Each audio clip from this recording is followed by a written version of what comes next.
Yan. So again, yung bulsa niya, yung ano niya, bulsa malalim pa rin. Abot ng ano, abot yung sahig, kaya maganda. Yung lalim Kung abot ng bulsa. At saka yung... Marami kang malalagay pera. wala, Baon. kahit yung ano mo, tumbler na maliit, pili yun dito, oh. Papa, malapit na ang school mo. Ang baon mo dati 100. Ngayon gawin ko ang baon mo 50. Okay, ito, tumbler, nakita mo, malaki, no? Oh, kasya yan dito sa bulsa, oh. Yung maliit lang ilagay mo, Papa. Hindi yan Oo, dyan. diba? Papa. Ay, Yung ano lang, yung red lang na tumbler. OA na yun. talagang, ano talaga siya, eh. Maganda yung bulsa malalim.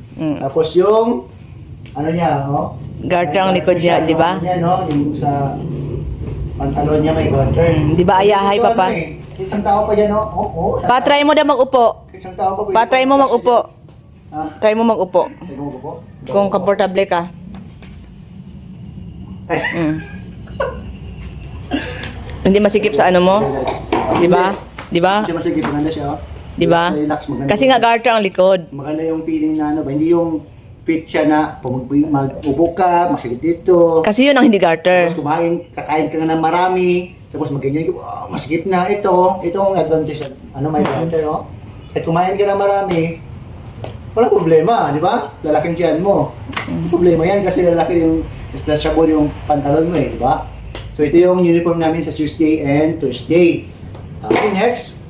Okay. So ito yung Wednesday. Monday, Tuesday, Thursday. uniform. Maganda din ang kulay niya, no? So yung isa yung pinakagusto ko yung ano, yung kanina yung blue. Pero ito,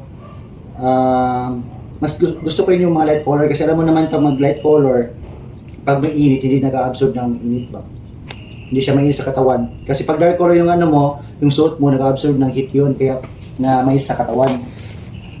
So ito naman, maganda yung ano niya, no? Yung pagkatahin niya. Sa akin maganda siya. So same lang yung ano niya, yung design. Pinano namin yung ano niya, design. So nilagyan na ng garter as usual. Kasi alam mo naman, natakaw tayo minsan. Kaya walang problema yan. Stretch lang yung pantalon. O di, swak pa yung pagkain mo sa tiyan mo. O di ba? Hindi ka na, kasi ang sikip. Tapos, ano siya, no? Comfortable siya. So ayan, so pag mag-upo, hindi na kailangan magganyan. Talagang ganun na, wala. Kasi maluwang siya eh. Maganda siya eh. Maluwang, Kasi naging maluwang siya kasi stretchable. ano siya. I mean, stretchable siya ba? Kaya kung buko ka lang, wala problema. So, approve ba yung uniform ko? Upload maganda. Yan, so, ayan. Pasok na ako. Bye! Bye. Sinadya ko ito yung malalim. Uy, siya yung malalim. Ano siya yung, lalo na pag may ano kayo, mga cellphone na malaki, walang kasya dito eh. Kahit eraser, yung mga marker nyo, pwede ilagay dyan, yung mga lapel nyo, pwede, no? Pati laptop, hindi na pala. OA. Yung baon mo, biskwit mo. O, siyempre, baon, biscuit mo, kasi mga ano ngayon, no? Yung mga classroom, ang layo. Mga ano pa, 1 kilometro papunta doon. No? Dapat may tumbler ka na, snacks ka na kasi pagbalik mo, wala na, tunaw na yung kinain mo. Kaya dapat damihan mo na yung mga snacks mo. No? Para hindi ka matunawan sa daan. Okay ba? Approve? Approve. Okay, let's go. Kaya na. Babarin mo na kasi labhan ko na. Okay.